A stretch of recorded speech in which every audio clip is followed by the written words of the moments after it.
All right, so guys, once again, a round of applause for these beautiful, talented actors and creative people.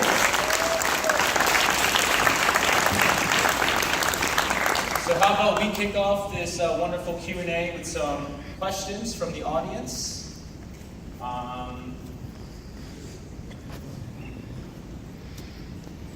Anything? Okay, well, I guess I'm going to kick it off. First and foremost, Ricardo, I got it.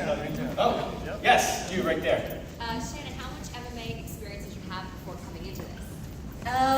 I had some martial arts experience, kung fu, karate, growing up, and then later got into Muay Thai, a little bit of mat wrestling, but I didn't have any BJJ really experience, so that was something I had to learn. We actually took Sistema, or Sistema training, which is a Russian martial art, which is kind of all of the art forms melded into one. So that was pretty cool to learn a new art form and learn more BJJ. So, yeah. Lots of weightlifting too. Yes, sir, right over there. Yeah, I think that the film, it got through the slickness of all the sports, visualizations, and this was real. These are real people. They weren't just doing this for the glamour. This was their life. They were dedicated to it, but they also had to put bread on the table. Yeah. Take care of their loved ones. And that's right. And Ms. McDonald, in your film, you kicked it again. Oh, thank you so much. Thank you. And to touch on that, our writer is here tonight, Darren, and he did an amazing job really developing these characters and making them so real. And our director, Bailey Covey, really delved into the psychology of these people, brought it out for all of Give us. it up for Darren, please.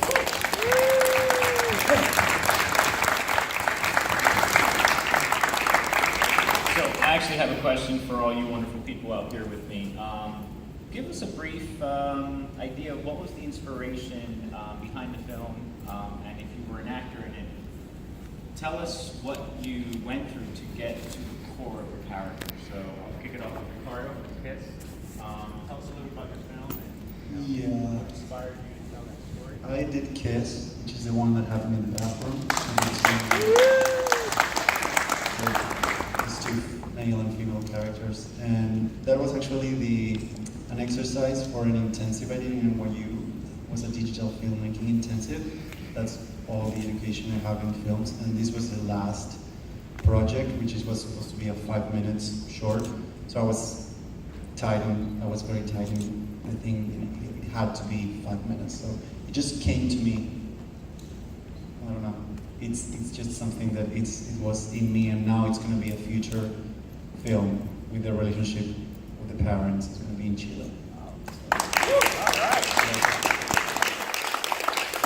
Here? Thank you, sir.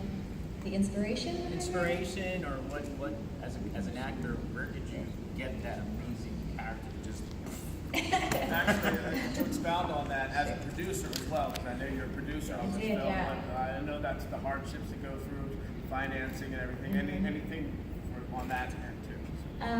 Well, as an actor, I was looking for a great character. And when I had found, it was originally called Fighting Nora, I had reached out to Darren and let him know what I wanted to do with it. Let him know I didn't have any money, but we were going to find it. And so for 6 months, we tried to, source investors, and my director and I actually ended up, for the most part, just self-funding it and just pushing it forward and continued pushing it forward. And then with Nora, I grew up a tomboy, so I related a lot to her, and as a struggling artist, you know what it's like to struggle financially and do whatever you can to make ends meet. And I love Muay Thai. I have a huge affinity for Muay Thai, the gym, the smells, the fighting, just all of it, the people. So being able to get into a gym again for a film and really show other sides of martial arts and female martial arts and how much we can kick ass. And we found this script 3 years ago, so since then, female MMA has completely blown up, more than we could have imagined. So that was pretty cool, and getting to play just, I was like, yeah, make me ugly, make me raw, just show everybody like everything, I don't care. And Bailey, the director, was like, okay, sure, yeah, more the better. So I'm Doug Cannon, I directed Alone with Company, and Thank you. Really nice. I like that. Inspiration. So after I directed my second film, Arrangement, I got the pleasure to actually get to meet Melissa O'Donnell, who actually I think was working for Philadelphia Independent Film Festival at that time. And the moment I saw Melissa, I knew that I wanted to work with her. And I actually wrote a script sort of kind of around her as a personality, and kind of coupled that with some life experiences that I had growing up with my family, and growing up from a pretty strict family. And the pieces kind of just fell together from there. I've always been a big fan of characters that are a little bit headstrong and stubborn. And I always thought that Mia kind of reflected a little bit of that, and being a very, very strong character that was, on the brink of falling apart, and coming to meet this other person in the middle of the woods who's just as stubborn as she is always just a fun sort of tit for tat between two characters, and seeing who's going to kind of crumble first, or if they both do, and they actually, end up in the end supporting each other. So, yeah, I would say it's a little bit of a combination of a bunch of things, a little bit of, networking and meeting people and getting to know others, and then just drawing from life experiences.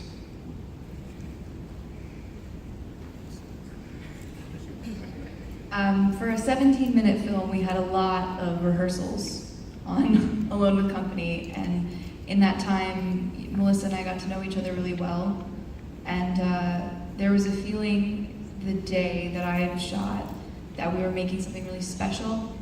We were saying something important, and as an artist, I want to make films that are saying something important. So there was just like this thick energy in the air all day, where we got so close over weeks, and we really felt like Alice and Mia were part of us, and it was a great privilege, I guess, just to tell a story that was full of pain, but also full of a lot of love, and represent something that, a cause, I think, a little bit, that Melissa and I both care about a lot. So there wasn't much work to do, just like relationships to strengthen that we have years later. Melissa O'Donnell, Mia and Alone with Company. These guys just kind of made me cry a little bit. Mia was very much a part of me, and she was not entirely different from me at all. I think the only thing that really was different was the strict family component. Thankfully, my family is the complete opposite of that, and is much more supportive and loving. But I have gone through a lot of what Mia did go through in real life. So in a way, a lot of myself is in that, and in some ways it was very easy to get into that, but in a lot of ways, because it was so familiar, it took a lot out of me. It took me a few months to recover from Mia. There's a lot that you guys didn't see. The movie was like twice as long, so there's tons more in there, and there's a piece of me left in that. So, But thank you guys for coming out. It's good to see you. I didn't realize who you were. My eyes didn't focus on you. It's so good to see you again. I'm Chad. I did On Our Own. And so that was my senior thesis here at University Arts. I just wanted to tell a very, very universal story about a topic that everyone is going to go through at least at one point in time, and basically really touch on family dynamic. And the hardest thing about grief is that it's how we, as those who've been left behind, deal with it and cope with our new normal. So that's something I really wanted to tackle, and especially at showing that from the perspective of somebody at such a young age. So I just really wanted to show that. Yeah, that's what I wanted to do. Okay, so yes, sir, you have a question? Yes, I do. Shannon, you know who I am. Last time we seen each other, we were down in DC. I watched your movie for the first time. I've since seen it tonight again, and my question that you didn't want me to tell you before we got into this is, are you going to do a sequel to this, like a 2? Because good Lord, you both, you know, it's ready for, you know, Ragdoll 2. Darren and I have talked about it. Who knows? We'll see where we get to go with Ragdoll. I mean, there's definitely some fun storylines you could take their journeys on. The script is written. Yeah, there we go. Okay, it's written. It's ready. So. Can I read it? Yeah. So we'll see. Is it going to go in Delaware? I don't know. Hopefully I'll be able to get a screening down there for the locals. Who's the director right now? His name's Bailey Kobe. He's in Los Angeles. He wanted to be here, but he has 2 little babies, so he can't go to all of them, unfortunately. So, but he's very talented. This is his 3rd feature film, and he does a lot of music videos, short films, things of that nature. Right at the end, you know, I felt, and I have certain expertise in the matter, that the man, you know, the man that paid the bill. Okay. Among the bills. Yeah, Jason. Yeah, that he looked, I don't know how the director did it, how the actor did it, but he did look different. It Yeah. subliminals everything. Personally, some of us might think she got him off the poisons and into reality, and that's my opinion. That's Yeah. He was masterful because he didn't look, he's everything. Really nice. Thank you. Glad that you saw all of that. That's cool. All right, well, how about we give another round of applause to these talented folks on stage. And now the moment we've been waiting for.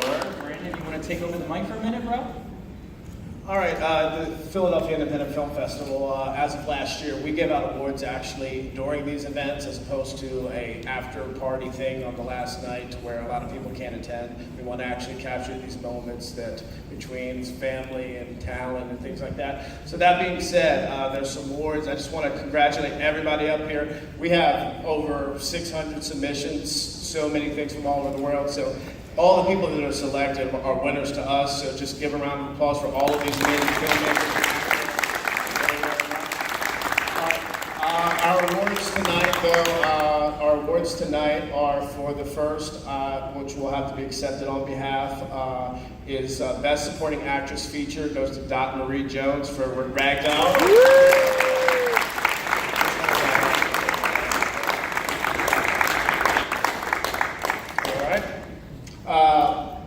Next, Best Director Feature goes to Bailey Kobe for Ragdoll.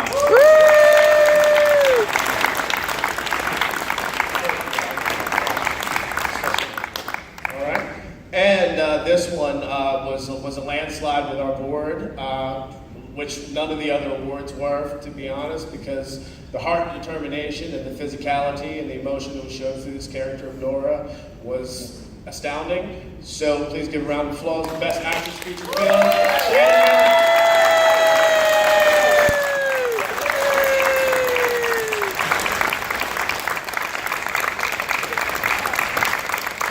Thank you guys. This is pretty cool. It's pretty rad. I want to thank everyone in here for being here tonight. My mother, who I owe everything to. She's amazing. My grandfather, my family, my friends. We have Darren to thank, all of you guys, everyone. Everyone has been a part of this in so many different ways. Dan Furia is here, he did the intro song for the film. He's an amazing talent. I've known him since I was 15. So, yeah, thank you everybody. It's awesome.